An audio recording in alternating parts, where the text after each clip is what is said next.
جناب بلال رضی اللہ تعالی عنہ پھر بھی پڑھی جا رہے نے لا الہ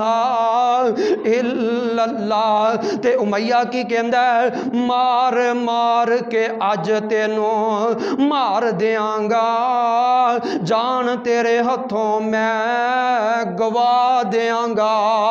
اے امیہ کہہ رہا ہے تے جناب بلال کی کہندے نے جان تو جے مارے مینوں او دنیا تو جاواں گا پر سونے نبی دا کلمہ منہ تو نہیں لاواں گا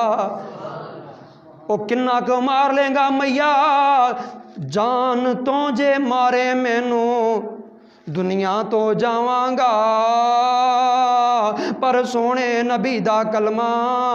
منہ تو نہیں لاواں گا رب کول جا کے تے تو بدلے میں پاواں گا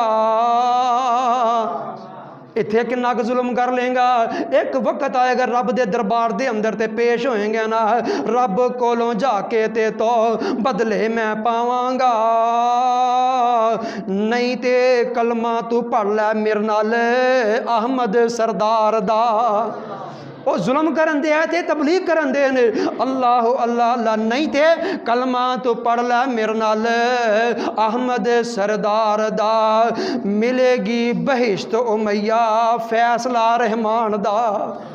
حضرت بلال رضی اللہ تعالی عنہ لوگوں اگ تے بیٹھ کے اگ تے لیٹ کے اے مناظرہ پہ کر دینے امیہ بن خلف دے نال